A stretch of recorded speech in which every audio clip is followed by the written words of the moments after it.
Okay, let's start. Welcome everyone. Thank you for joining today. Welcome to the webinar, Relocating Your Business to Thailand and Vietnam by RBA, Rosemont Business Asia, and co-host. Thank you to our colleagues, the Franco-Thai Chamber of Commerce. Maybe next slide. Okay, so please do use the Q&A. You know already, it's been 1 year and a half. Everybody knows the Q&A tool, or raise your hand to ask your questions. As agreed with the panelists today, if it's like quick questions that need quick answer, then we will try to answer this question during the flow, or it's going to be at the end of the presentation. The agenda is a quick introduction, CCIFV introduction by myself, and then how to relocate your business to Thailand and Vietnam with our experts. Part 1, relocating your business. Part 2, your personal relocation. And then, of course, question answer. So 30 seconds, 1 minute, talking about the CCIFV, the French Chamber of Commerce here in Vietnam. Promote, Support, Connect. We've been in Vietnam since 1989. Around 250 members, SMEs, large corporations, a lot of French companies, of course, but also local companies, international companies, 20 elected board members. I think our panelists know about it, to be a board member with the Chamber of Commerce. 18 multicultural collaborators in Ho Chi Minh City in Hanoi, and we are part of the Eurocham with 1,200 members here in Vietnam. We are the unique representative of Enterprise Europe Network and a partner of Team France Export. So at a glance, basically, we try to address every question, every request a French company might need, and work, of course, a lot with our members to address this question. I see here company setup. We do work with RBA on the company setup, but not only. We offer commercial support, we have business centers, we do recruitment, we do training, CSR, we have trade fairs, and we have different type of events. We do communication, and recently we launched, actually not recently that much, but a year ago, we launched the sector committees. It's great to develop your expertise and your understanding of the market in construction, in IT, in HR, etc., etc. Next slide, please. Without further ado, I'd like to give a quick presentation introduction of our speakers. Vincent Birot, you are the country manager of Rosemont Business Asia in Thailand. So you advise clients in Thailand since 2015. You are a co-founder of B-Laws, the first online legal platform in Thailand connecting clients and lawyers. So graduated with a master's in international business law from the University of Panthéon-Sorbonne and in international commerce law from the University of Exeter. You are the vice president of the French Chamber of Commerce in Thailand. So you know about our organization, of course. And you are also a lawyer. I don't know exactly how to mention it at the Paris bar. You are a lawyer. You will let us know maybe a little more in details. And on the next slide, we will see a little bit more about Mr. Julien Tran. Julien is the country manager of Rosemont Business Asia in Vietnam. He holds a superior notary diploma in notary law and graduated with a triple master's in civil law, notary law, and international and comparative business law. He has 8 years of legal experience within law firms, Chevron Partners, Lagourge and Partners, Fidal Franceschine, Chazard and Partners, etc. He's been working in Paris, New Caledonia, the Réunion Island, and Vietnam. You are trilingual, Vietnamese, English, and French. And as a professor, also the Secretary General of Board of Directors for the French Chamber of Commerce in Vietnam, our organization. Thank you very much, gentlemen, for your time today. I think it's for me the time to give you the floor, so we know more about RBA and a little bit more about the match, I'd say, the battle between Vietnam and Thailand. Can you go to the next slide, please? Yes, perfect. Vincent, Julien, the floor is yours. Thank you, Adam. Vincent, I think you're on mute. Okay. Good afternoon, all. Before starting, just a few words about RBA, for those who don't know. So RBA, we are a team of accountant, corporate tax expert, lawyers, all across Asia, with offices in Singapore, Hong Kong, Thailand, and Vietnam. And we assist clients with the setting up of their companies, the administration, the accountant, and the tax. And we also liaise with relevant expert lawyers when necessary in those countries. Can you please put the next slide? Okay. Okay, thank you again, Adam. First, I would like to just explain why we choose that topic. Indeed, in Airbnb, we have seen some of our clients deciding to move their business in Thailand or in Vietnam. So that's why we wanted to focus on this topic. And especially, we will study two parts here. The first one is the business relocation, how you move your business to Thailand or to Vietnam, and how you move yourself, like your personal relocation to Thailand and to Vietnam. So first, let's go with the business relocation. Can you pass the slide, please? Yes. So indeed, if you want to move your business for in Thailand or in Vietnam, you have obviously to move your entity, right? So here we will examine which are the available entities that you could choose to move your business in Thailand or in Vietnam. We can begin with Thailand first, Vincent. Okay. So the main point here is Vietnam and Thailand has been, we believe, a bit overlooked in terms of countries to operate their activities. And nowadays, we believe that Vietnam and Thailand share a lot of activities to be regional hubs on top of having the local workforce. So when we come to those countries, the first things to figure out is whether or not you can own 1% of the share of your company, the full ownership. So in Thailand, this is possible usually through the BOI, which stands for the Board of Investment of Thailand, which basically allow you, if you invest in a certain sector that is promoted by the government, to have full ownership of the company, tax exemptions, and also a facility to hire foreign employees. There is no work permit and ratio of Thai people for foreign employee, unlike a traditional setup in Thailand. So that's the first thing to look into. However, not all activities are eligible for BOI, and when they are not, you may have to appoint a local partner. So this is basically what a significant part of a company does. And the point to keep in mind here is Thailand focus not on the control, but on the ownership, meaning that you can have a majority local partner, but still keep the control of the company. So that's a traditional setup here. And the other possible way is to apply for a representative office. So this is 1% on. This doesn't allow you to do sell or trade in Thailand, but it's the first, I will say, foot in the country.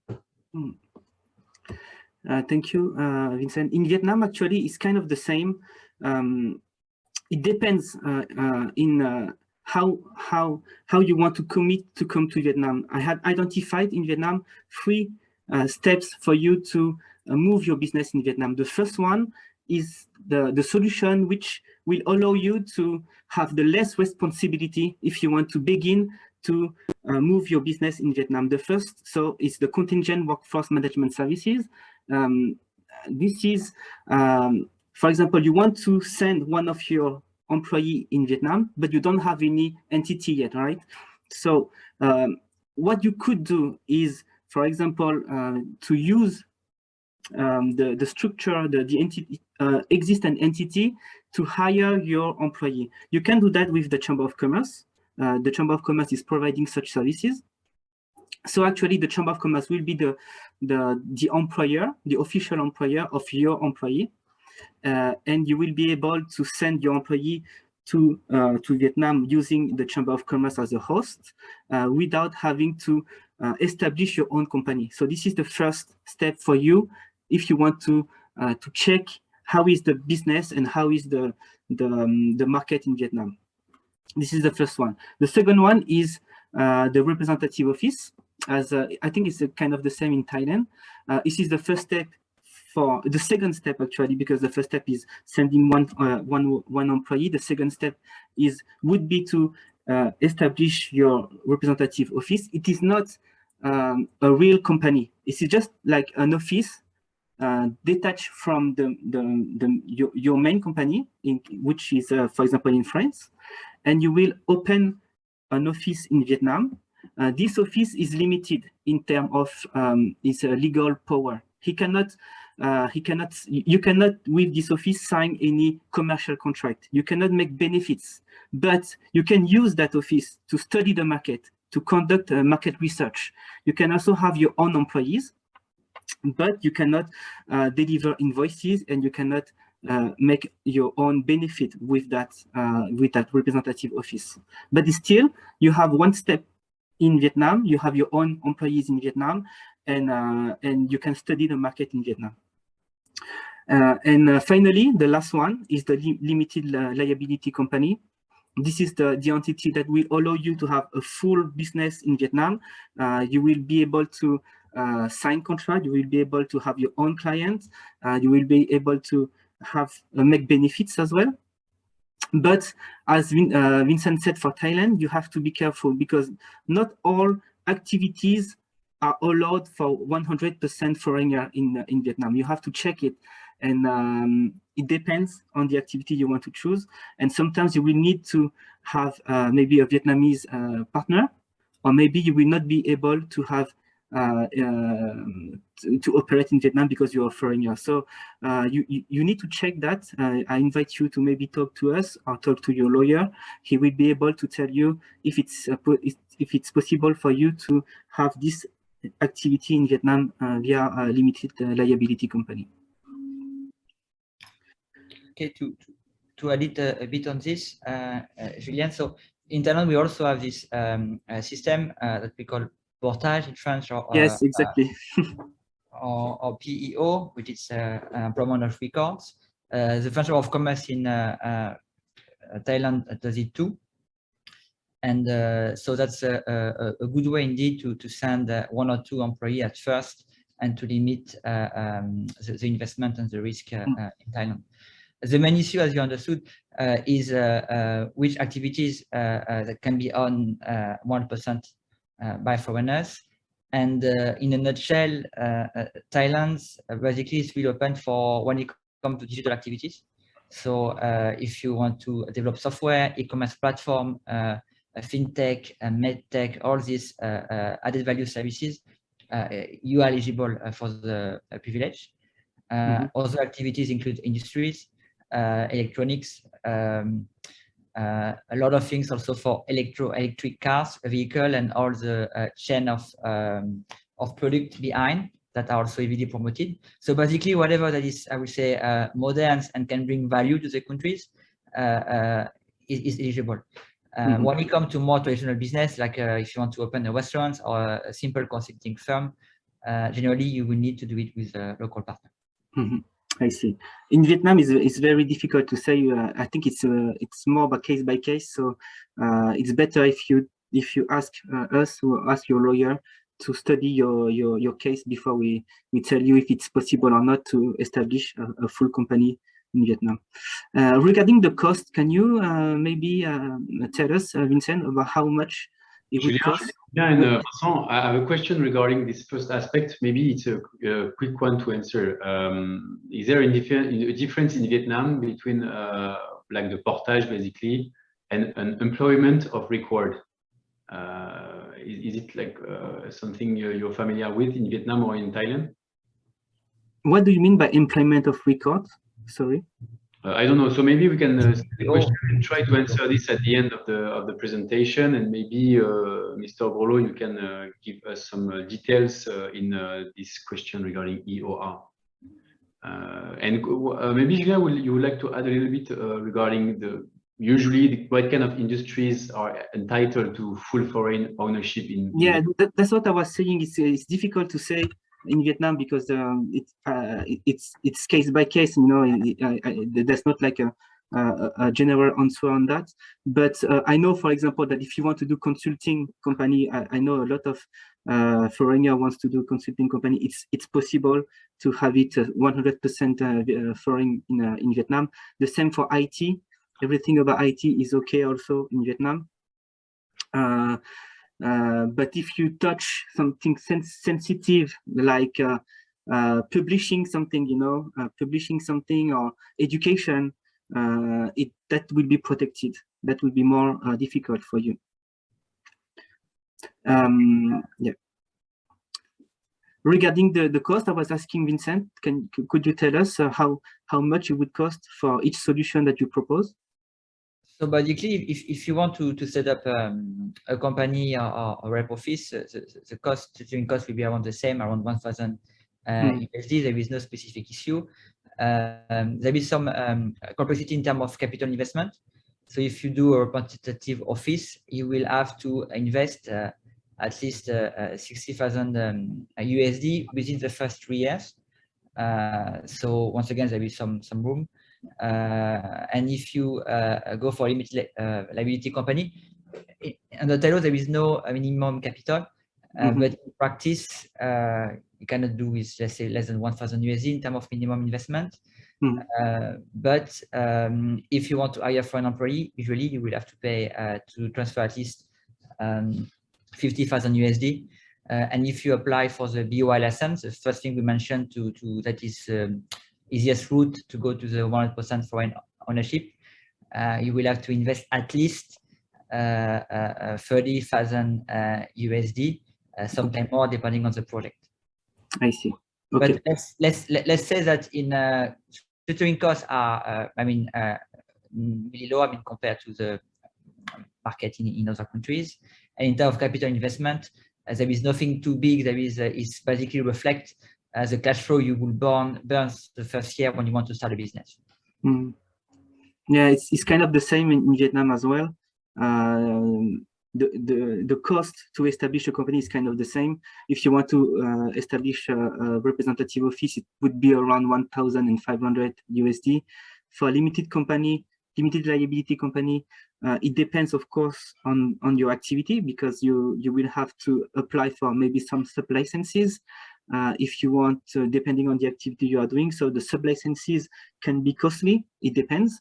But the normal company, limited liability company, would be around 2,500 USD, 3,000, and you have to add more if you have some sub-license that you would like to apply to.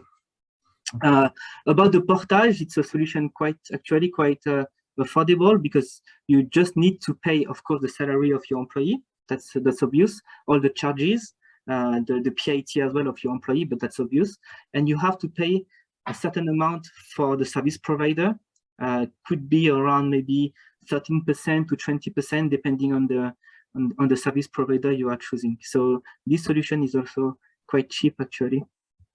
Okay, one question, Julien. How long does it take? Let's say that I want to start my business in Vietnam. Depending on my issues, what's the timeline? So to open the company in Vietnam, it depends again. It depends again on the licenses that you will get. But if you take a normal one, it's around 2 months.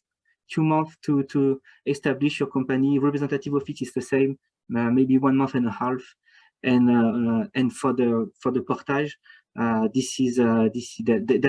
there's no duration. You just need to find your service provider and send your employee to Vietnam. Okay. So quite fast. Quite fast indeed. In Thailand, yeah, once again, it really depends.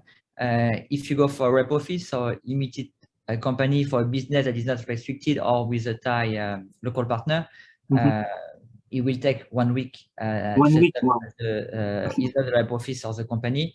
Actually, the company is set up in 1 day normally. It takes a bit longer, a few days longer now with the COVID. But in practice, the time required to obtain documents from all parties involved, we used to say that is good practice to plan 1 month to set up those entities. And when it comes to the license from the Board of Investment, this takes a bit longer, 3 months to 6 months in practice. It may take more than 6 months for a really big project where we are required to obtain some authorization from the ministries, but it's really for a big scale project. But for most of the project we see in the digital, it will take 3 to 6 months maximum. Okay, okay. Thank you very much. We have a question from Jean-Marc. He's asking if it's possible to open a company in Thailand without being physically in Thailand. Yes, it is, Jean-Marc. Basically, depending, you can be a shareholder and a director without being physically in Thailand. There is some form that must be signed in original, but we can send a DHL, it takes 3 days. But at the moment, you will have issue if you have to open a bank account in Thailand because the bank requires to see the signatory. But it can be another shareholder or someone else who is in Thailand, and you can add yourself later on. So yeah, to answer it, yes, it is possible. In Vietnam, it's the same. You can open your company without being physically in Vietnam. As Vincent said, you have to sign and to fill some form and send us the original by DHL, for example. You will have to notarize such documents as well, but you can do it easily in France. You have to notarize and legalize as well the document. You don't need to have, I would advise you to have a legal representative in Vietnam, but it's not compulsory. At least you have to, if you cannot have someone as a legal rep in Vietnam, you have to at least appoint someone with a power of attorney so that he can represent you in Vietnam. At least you need at least that. If you don't, you have to find someone to be appointed as in the power of attorney. Okay, let's see one question from Juliette, which is also relevant here.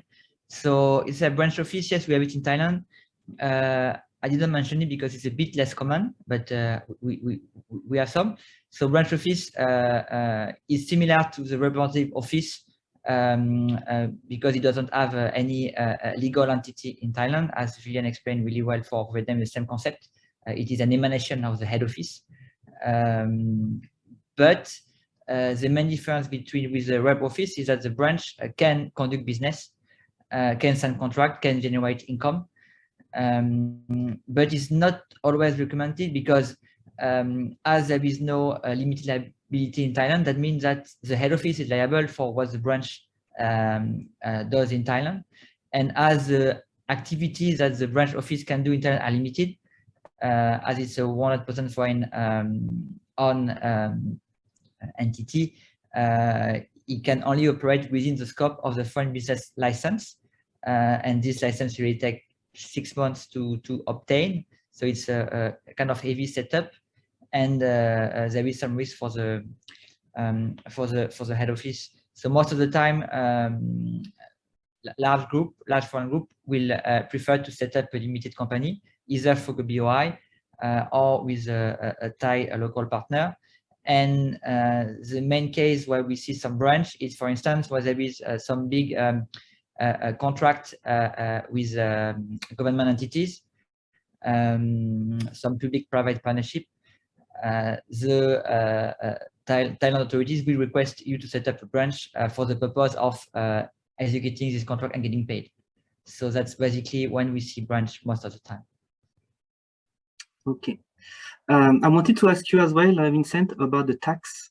Can you tell us how much you have to pay tax in Thailand, depending on the entity you want to open?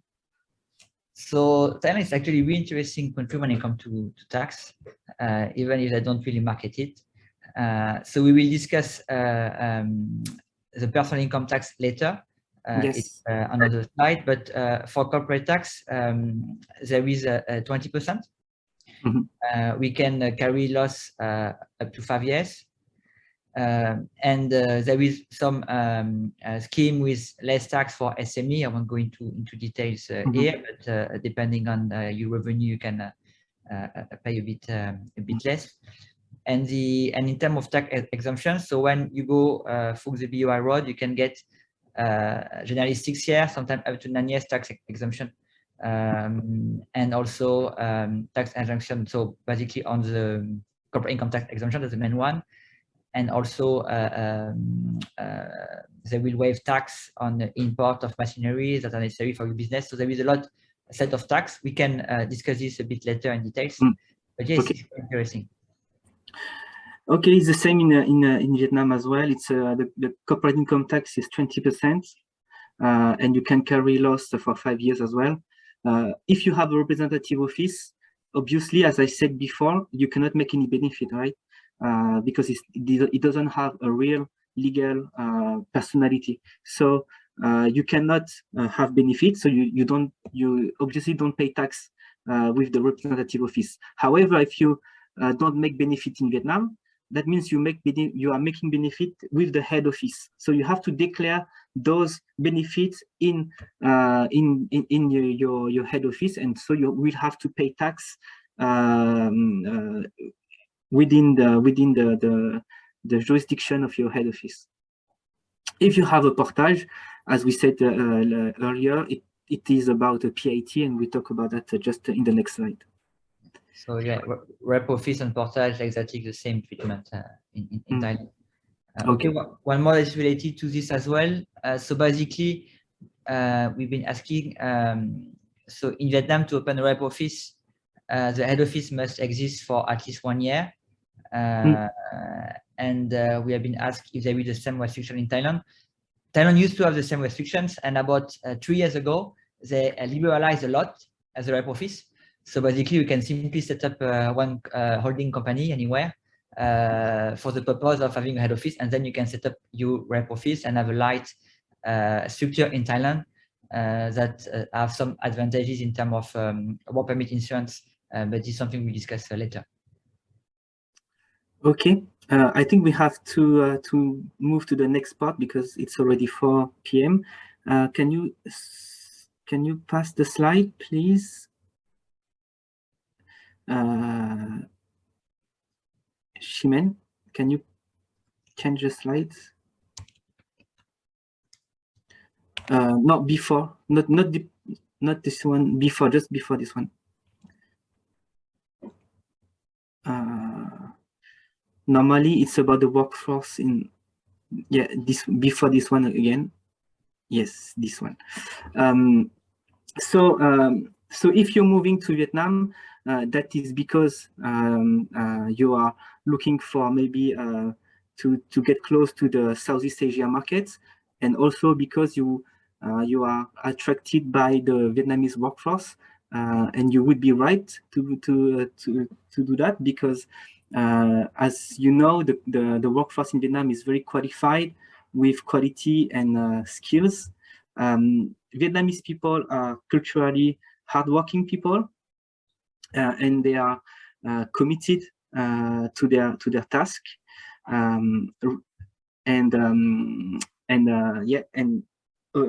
obviously the cost may be lower than in other countries, European countries or whatever, maybe lower. Regarding the employment cost, you will have to pay for the PIT. The PIT is the personal income tax. It is a progressive tax, so I will not go into details on each rate, but you need to know that it's progressive, and you will also have to pay the social insurance. Let's say that the employment cost, you have to do a simulation for a normal salary of let's say maybe 15 to 20 million. You can ask 20% of as employment cost, but it is just a estimation, right? If you want some specific numbers, you can ask us later. You can ask your counsel to tell you. But let's say that the employment cost would be around 20-25%. Julien, for those who are not familiar with Vietnamese dong, 15-20 million, how much in USD? 20 million it's around 1,000, something like this, 1,000 USD. So for Thailand, well, there is a lot of cliché when it comes to the workforce because many people have known Thailand for holidays first. So there is people smiling. They basically met with the tourism industries. But when it comes to, let's say, workforce for industries or for office, people are quite qualified in Thailand. It's quite impressive to see the level of skills you can have now in Thailand. The only point is to pay them according to the skills. So that's some mistakes that we see. People are not willing to pay for the appropriate skills. But when you look for skilled people, there are plenty in Thailand. And basically, people. I mean, the work is basically part of the life of the people. There is a family circle and the work circle. So Thai people will need to feel a bit like home at the office. So that gives some advantage, because once they're comfortable, they will be happy, and you have a good atmosphere at work. You cannot be like sometimes a really tough boss, like some people are in France. France, if you talk bad to your employee, they will resign the next day, and maybe with the whole team with them. So that makes the work atmosphere really different than what we can be used to. In terms of employment cost, well, it's actually a really competitive country. There are basically almost no social costs of hiring an employee. So let's say that if you have an employee that you will pay 1,000 USD in Thailand, the employer will have to pay the social security, and there is a cap at $20 per month for the social security, and there is not other tax basically on the employer. Then the employee is subject to the personal income tax, and this basically tax is withheld at source by the employer. There is a rate from 0 to 35%, depending once again on how much the employee earn, and this is withheld by the employer. But there is no extra cost for the employer to hire someone. When you compare to France or other countries, it is really interesting. Actually, I have to correct myself here. The PAT in Vietnam is the same. It is normally due to by the employee, and the employer pays it because it is for him to do it. But most of the time, how to say, when you will negotiate in practice to negotiate the conditions to hire an employee, he will probably ask for a salary in net. So that's why at the end, if he negotiates a salary in net, at the end, you will have, as an employer, you will have to pay the PAT. But in principle, you are right, it's the same in Vietnam. Vincent, in principle, it is the employee who has to pay the PAT in principle. But most of the time, as per my experience, the employee will negotiate a net salary. Okay. That's interesting difference. In Thailand, they will negotiate the gross, basically. Okay. Then the net, basically, their own problem. Sometimes they can get more deduction depending on their investment in insurance, in stocks, in this type of things. I see. Maybe we can go to next slide. Yes.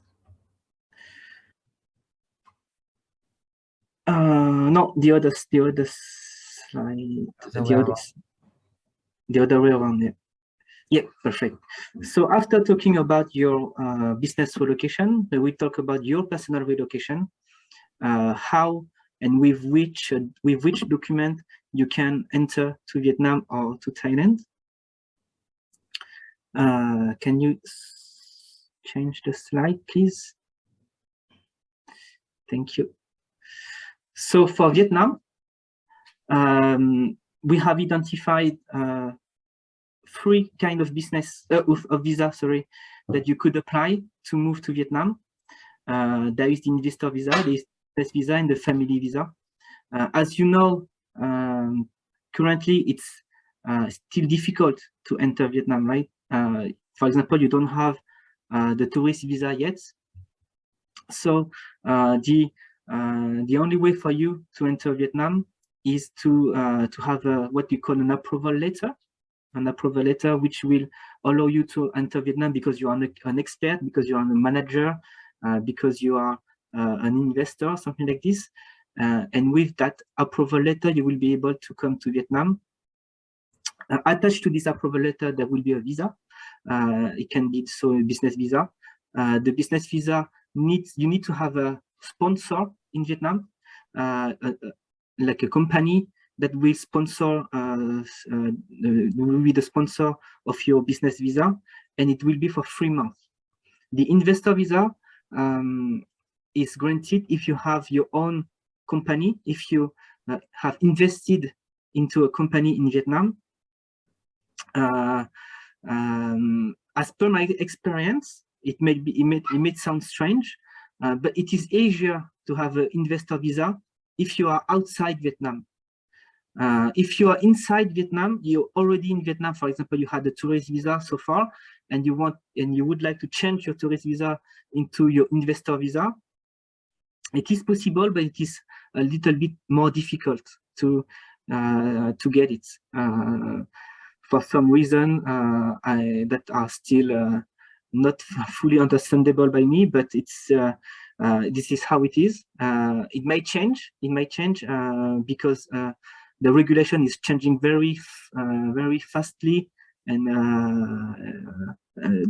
because of the COVID. So for now, at least, for the investor visa, it will be Asia if you're outside Vietnam. You can also have a family visa. The family visa is granted if you are following, for example, your husband or your wife who has an investor or a family visa. So the family visa will allow you to follow them. That's it for the available visa currently if you want to enter Vietnam. How is it for Thailand? Just one question, Julien, on this. Does this visa allow you to work in Vietnam? Okay, so this is only visa. I'm talking about visa. I can talk right now about the work permit. Thank you, Vincent. So if you want to, so this is the visa for you to enter Vietnam, right? Once you enter Vietnam, if you want to work in Vietnam, you need a work permit. The work permit, yes, perfect. The work permits, this is the authorization for you to work in Vietnam. You need to have a proper labor contract. You need to have a proper company who will employ you, and you need to have fulfilled all the requirements to get the work permits. The requirements are you need to have at least 3 years experience abroad. When I say abroad, is not in Vietnam. This is important because some people they have their professional experience only in Vietnam and nothing outside Vietnam, so they cannot have a work permit if they don't have any experience outside Vietnam. And you need to have some degrees in law, for example, a bachelor degrees, to be able to have the work permits. When I say you need a proper contract, I mean that the contract that you will sign, and especially the salary, needs to be logical with your position. It's very important because some of the client that we had supported, they established a company and they wanted to make a fake labor contract with a very low amount of salary to avoid paying too much tax, too much PIT. But we don't recommend that because you cannot be a manager or you cannot be a legal rep of a company and earning only 6 million VND. Doesn't make sense. The immigration authorities will check that and will not grant you a work permit if they see something like that. So that is why we advise you to have a proper labor contract with a proper salary, logical, matching with your position.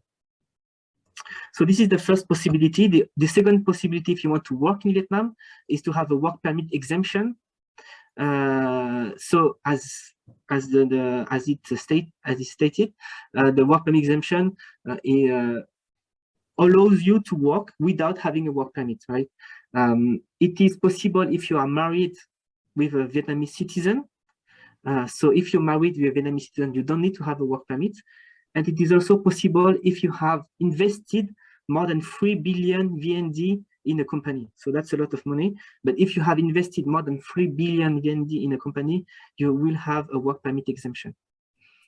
Once you have the work permit, you can ask for a TRC, a temporary resident card, which will allow you to stay in Vietnam as long as you as long as your work permit is valid. So that's it. Oh. How is it in Thailand? So, well, can you please put the slide for Thailand? Well, for Thailand, I will try to be brief with the main situation we encounter, because it's could be the topic for world presentations. So something you have to know in Thailand, it's the visa that you obtain does not always allow you to obtain a work permit. So basically, you need to get the right visa that allows you to get a work permit. That's the first thing to know. Then the second thing to know is Thailand is really strict about the definition of working.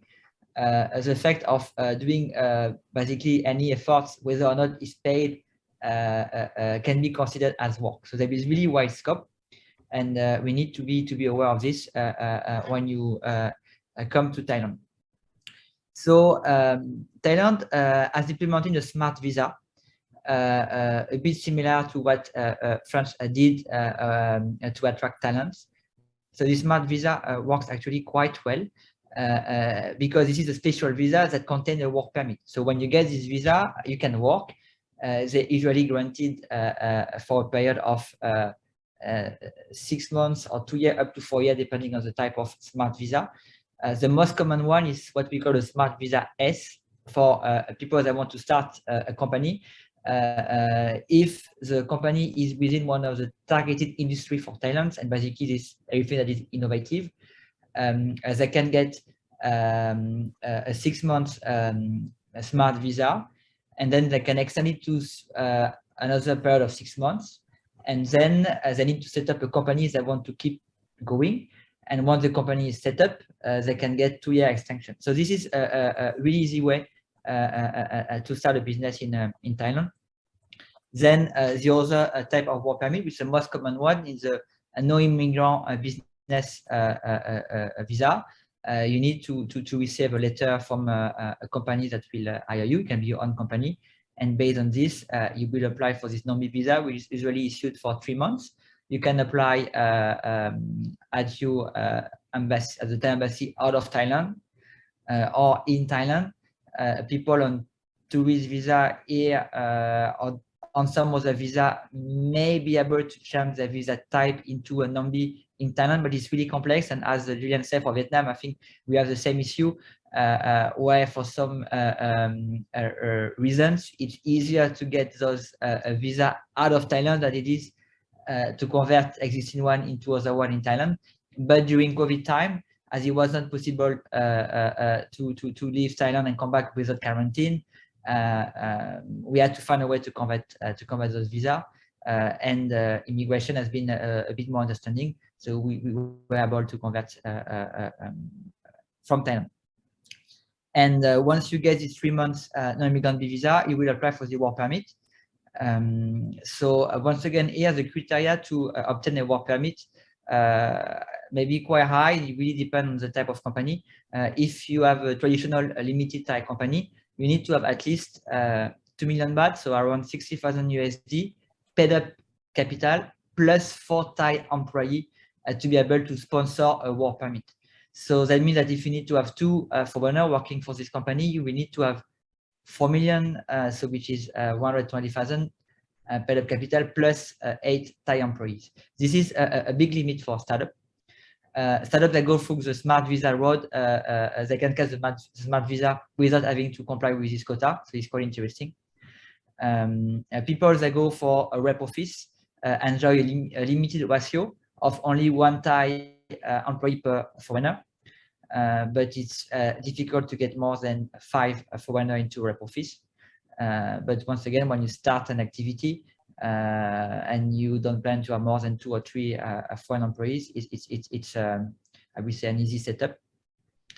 And here is one of the main advantages of the companies that obtain a promotion from the Board of Investment, is there is no such ratio of minimum capital and minimum Thai employee, as long as you hire foreign skill employees. So to do so, you need to go through the BOI platform. You need to first get the acceptance from the BOI for the new position open. And then the work permit and visa or visa extension is issued within 1 day once the digital process is done. So it's quite efficient and works quite well. Sponsor work permit, basically, this is portage. So this is our employment of record. So in this case, a local company will sponsor this work permit for you, so you don't have to bother about the quota of capital and Thai employee. Okay, perfect. Can you tell us a little bit about can you pass next slide, please? Normally there's the current situation. Okay, so you already talked about that, right? So no, not yet. So this one basically. Sorry. Go back on the. Okay, thank you very much. So if you don't plan to work in Thailand, basically, there is other type of fee available. So for the spouse of someone having a visa and working in Thailand, or the kids, you can get the dependent visa. Then there is the elite visa, which allow people to stay in Thailand as long as they won't come in and out. So it is there is three different types: one for 5 years, one for 10 years, one for 20 years. So the minimum fees to apply for this are around should be around 12 or 14,000 USD, and it's quite popular. But you cannot work in Thailand with this visa. And retirement visa for people who are above 50 years old, they're also eligible for retirement visa. Once again, you cannot work with this visa. You can own share in the company, but cannot work. And there is also marriage visa if you marry a Thai citizen. This is something a lot of people are asking me about the retirement visa. This is something that we don't have in Vietnam. There is no visa specific for retiring people. So yeah, so this is a big difference, I think, between Thailand and Vietnam at this point. One of the things that's really interesting in Thailand when it comes to personal income tax, as you may know, in a country like France, if you are a French resident, you will be taxed on your worldwide income. Yeah. Yes. When you come to Thailand, normally you are taxed only on your local income. And if you generate, I will say, income from abroad, but you don't work from Thailand to do this income, but that means that you travel and you also have other activities out of Thailand. And those funds are not repatriated in Thailand within the fiscal year in which you earn them, they will not be taxed in Thailand. And this makes Thailand a really interesting country for entrepreneurs, businessmen to relocate in Thailand. This is interesting indeed. In Vietnam, in principle, you have to declare all your income, even worldwide, you have to declare in Vietnam. So this is quite interesting indeed. And then to go back to go to the last slide of the presentation, can you please move? It was a condition to entry in Thailand. So on this, Thailand, I've been, I think it's one of the only country in Asia which is open to foreigner now without quarantine. So the current scheme is if you get, I mean, for people from more than 63 countries, so there is France, Vietnam, Hong Kong, Singapore in the list. If you get a PCR test at least 3 days before flying, then when you are in Thailand, you have to stay 1 night in a specific hotel that is qualified by the government scheme. And if your test is a PCR test is negative when you arrived, you're free to go. Nice. Of course, this allows you to prepare a bit your departure and obtain a Thailand pass. There'll be some documents to fill. This you will find plenty of information on the relevant Thai embassy of your country. But this makes things really smooth to come in Thailand, and Thailand is trying its best not to close again because there is all the tourism economy to revive. So people are really betting on the full reopening by in the coming months. There is still restriction in terms of hour of openings for bars and clubs, but there are ongoing discussions for those to be lifted within the coming weeks. So things are slowly getting back to normal in Thailand in terms of access to the country. I would say that you are quite lucky. In Vietnam, it's not the case yet. As I said before, you still cannot come to Vietnam with a tourist visa. Commercial flights are still not operating in Vietnam. Commercial flight to come to Vietnam. You can come with expert flights, but this is not tourist. This is not open to tourists yet. If you want to come to Vietnam with an expert flight, you need the approval visa that I talked to you about before. And you need to do the quarantine. Even if you have the vaccine, you have the full vaccine certificate, you still have to do 1 week in a hotel and normally 1 week at home. So 2 weeks in total. For now, it might change in the future, but for now, this is the regulation. So quite complicated still to come to Vietnam, to find a proper flight first, and to get the approval visa then, and finally to do the quarantine. And you also need, if you have done, the vaccine abroad, you need to make it legalize it by the Vietnamese embassy. It depends on the country where you did it, but this is the principle, and maybe there's some exception. I think France is an exception. I'm not 100% sure, but I think it's an exception. If you have done in France, then you don't need to make it recognized by the by the Vietnamese embassy. And inside Vietnam, the country is beginning to reopen again. The restaurants are opening again, but for how long, we don't know. The situation may get worse, and then they might, we don't know actually, they might close again. So this is difficult to tell you now how the country will be in 1 month. If I may, Julien, I think we might be a little bit more optimistic. We are on the right path since a few weeks. Indeed, as you mentioned, a lot of like the malls are open, a lot of establishments opened. So I think we are on the right path. Everything will be okay. Sure. I think the only question will be, of course, the vaccination. But the vaccination in Hanoi and Ho Chi Minh City, the two big cities, the vaccination is quite high. So there are a lot of reasons to be optimistic. They should keep and push this vaccination. And then everything will be okay. The risk will be, let's say, in February, where potentially there might be a new wave. But if everybody is vaccinated, then we can. No, you're right. You're right. Let's be optimistic. Because I'm in the lockdown right now, so maybe my mood is a bit. But yeah, you're right. Let's be optimistic. I would just mention one thing that is very important is like then Vietnam now has a lot of vaccine, and the roll-up of vaccine is on. Really, it's been on for 2 months, and they've been doing a great job.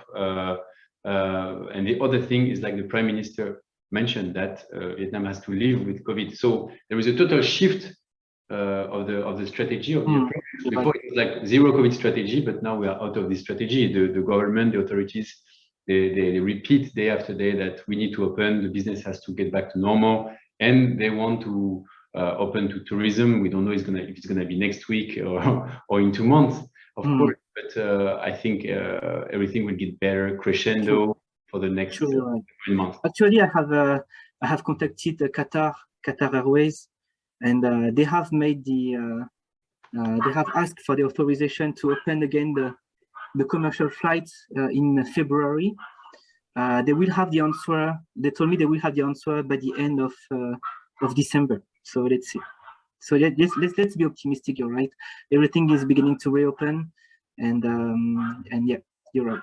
Absolutely. Good. Maybe we can take example. Today it was great, guys, to listen to you, Vincent and Julien, like interacting between Thailand and Vietnam. It's very interesting, and maybe I think that's one of the great advantage of RBA, having experts in every country in the region, so you can work together. I guess you can also work together for the same clients coming from France. Maybe we can go on the next slide. We see like some references. You have a lot of clients, of course, everybody knows. So maybe to finish, would you like to share some experiences when you discuss, and then we have a mini question, but when you discuss about a French company calling RBA and say, okay, I don't know, is it happen a lot? They call Singapore, they call Vietnam, they call Thailand, and they wonder what's the best destination for them. How usually do you manage with these kind of clients? Vincent? Okay, well, on this, so usually we will do one call with a representative from Singapore, Vietnam, Thailand, and we all speak freely to the clients and explain to them the advantage and disadvantage of each country. Some clients already briefly know where they want to go, but they're happy to have a second opinion. Most of the time, this call is sufficient for the client to choose where to incorporate. But when they need more information or need basically a memo so they can get the backup from their board, they will request us to draft a strict memorandum, but we'll basically compare on papers and provide our opinion based on the business they want to do, so that they can have someone to rely on. The advantage of RBA is that we have branches in all over Asia. We have in Singapore, Hong Kong, Thailand, Vietnam. So we are able to provide to the client a global strategy, a regional strategy. And this is something that they really appreciate, because we have we know the big picture.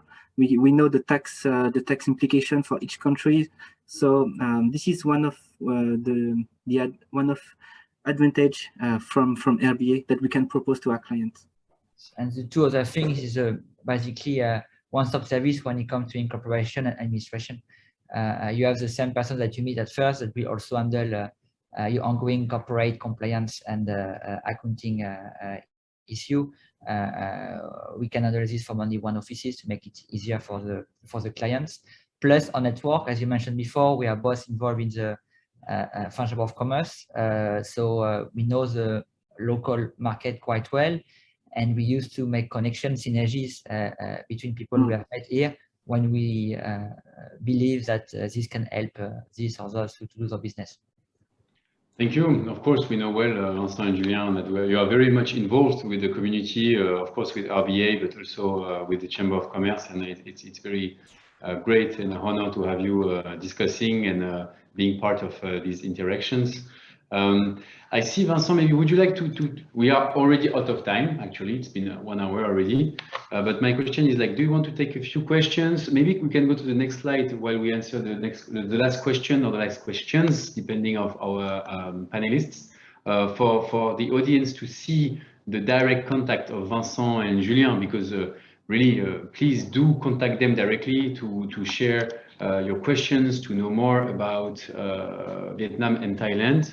I see a lot of questions. We cannot take all these questions. So, Vincent, Julien, is there one question you'd like to answer? There is one I can do, and I think it was for Thailand and Vietnam. Can company benefits be sent back to France? So when it comes to Thailand, yes, obviously, under Thailand, there is 10% withholding tax on the dividend. And France and Thailand has a double tax agreement treaty. So you may be able to offset this in France. If you want more detail on this, you can contact me. Okay, there's a lot of questions indeed. Okay, I can maybe reply to one question. When creating an LLC in Vietnam, is the investor visa easy, preferable to get? As I said, it depends. It depends on how much you invest, and it depends if you are already in Vietnam or not. If you're not in Vietnam, it would be easier to get investor visa. If you are in Vietnam, it's not impossible. We can help you. We can support you to have it, but it depends. I will not say if it's easy or not. Just try to contact me, and I will give you more details. But if you don't take an investor visa, you also have the choice to go with a work permit. Actually, it depends on your situation. I cannot tell you which one is preferable or not. You have to contact me if you want more details. You can send me an email, and it will be a pleasure to reply you. François Bernichon. Yeah, very good, Julien. Very good, Vincent. We have many questions about the retirement visa, about vaccination certificate, about many questions. But again, we have an interesting question regarding a wage grid for Vietnam according to position, business field, qualification, and skill. I don't know for RBA, but with the Chamber of Commerce, we can also give you some ideas and put you in touch with the right people. Basically, do not hesitate. We are sorry we cannot answer all the questions. Thank you very much, because it's been very dynamic. Again, you have here like the email address of Vincent Birot, country manager of Rosemont Thailand, and the email address of Julien Tran, country manager of Rosemont Vietnam, RBA. Please do contact them, send them emails. You can also contact the French Chamber of Commerce in Vietnam, in Thailand, if you want more information. I think I have a little bit of advertising to do, but before the advertising I'll do regarding our next events, I'll give you the floor for a last word, Vincent and Julien. Thank you very much for your time today. It was really great to listen to you. Yeah, that's fun. Okay. Oh, no, for me, no, it was always great to compare. I think it's a lot better than focusing on only one country. When we compare two countries, you can basically have a better overview. And don't hesitate to contact us if you want to know more. Yes, thank you everyone for listening to us. Thank you, of course, the French Chamber of Commerce, Adam, Kiman, Shimen, for organizing this event.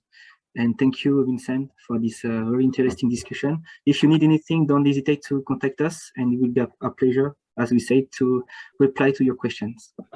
Thank you, Julien, Vincent. It's time for me to speak about the next events. We have events every day, sometimes two events a day. So please save the date.